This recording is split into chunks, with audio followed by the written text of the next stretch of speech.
This is the second video in my series about what games I would buy to use with my students in a classroom if money was no object. This video will highlight games that I would love to use in US history after World War I.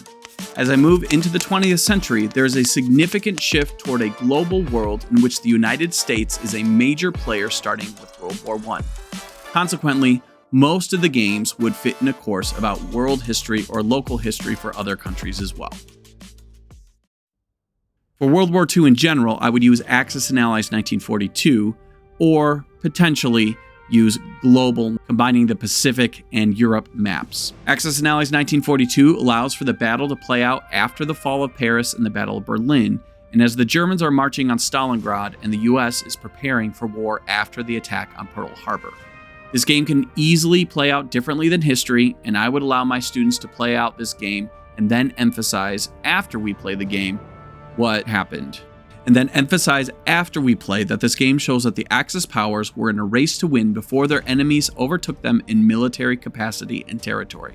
Whether the Axis go after Moscow, London, Honolulu, or San Francisco, they only have a short amount of time before their superior military strength will be overtaken. Conversely, the Allies require a coordinated effort to succeed. The United States is an economic power that will turn into a military behemoth, but it takes time to get there.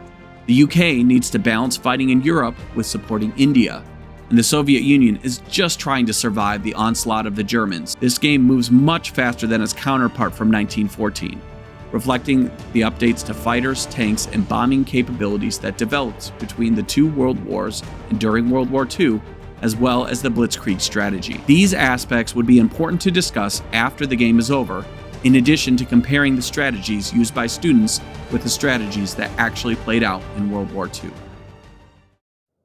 While the United States had many critical battles in the Pacific and North Africa after entering the war, D-Day has always been the battle that singularly shows the resolve of the Allies to obtain victory in World War II. Knowing that storming the beaches of Normandy would come at great human cost, the Allies coordinated a naval assault on France unlike anything that had ever been seen. This battle can be played out with either Memoir 44 or Axis and Allies D-Day. Axis and Allies would allow me to continue to use a familiar system, while Memoir 44 is different but well-made approach to the same conflict. These games are shorter than the Axis and Allies worldwide games, allowing students to immerse themselves in the conflicts for a short time and see what happened in reality. We could do the same with the Battle of the Bulge or Guadalcanal, or the forthcoming Battle for North Africa, or other games focused on Midway, Iwo Jima, Okinawa, or the Manhattan Project. But again, I would want to focus attention on D-Day because of the cultural significance of that event. The game Churchill is a divergence from the other games I have listed so far.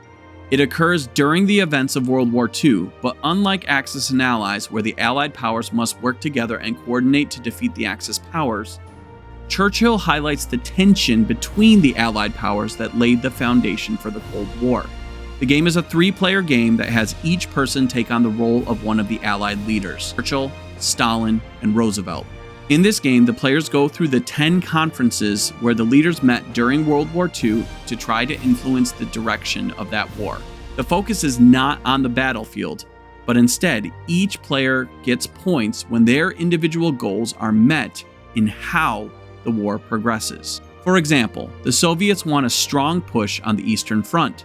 The UK wants to invade through Italy, and the US wants D-Day. Those countries get points when their preferred strategy is employed and makes progress. While this is a fairly long game and we may not be able to play the entire game in class, showing the tension between the leaders would make an important segue into discussion about the Cold War. While the Potsdam Conference highlighted a diverging path between the United States and the Soviet Union, as new US President Truman and Joseph Stalin could not agree on how to deal with Europe post-war, the game shows that the countries were never in lockstep with one another in the first place. In the big picture of 20th century history, this makes the transition between World War II and the Cold War make more sense.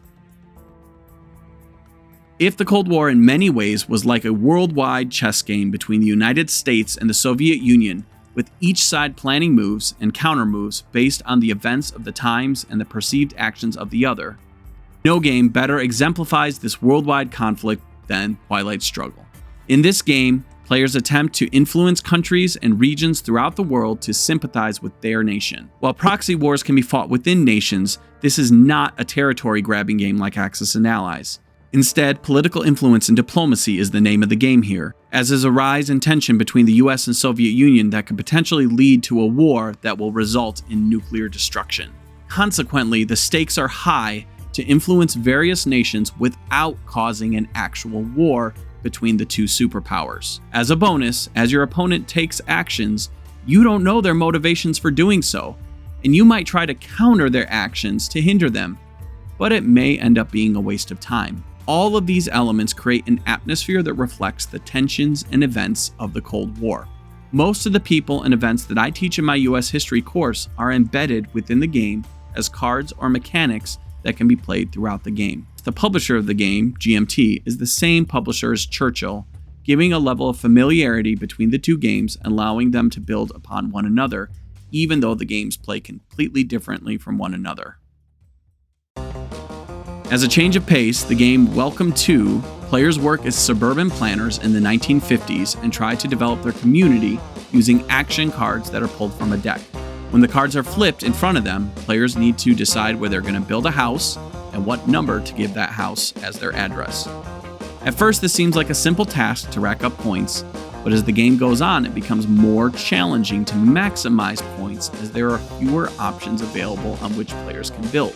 While the mechanics of the game are only loosely related to the 1950s, this is a quick, fun game that can be played together by an entire class, and it can be a springboard for discussion about 1950s suburban American culture.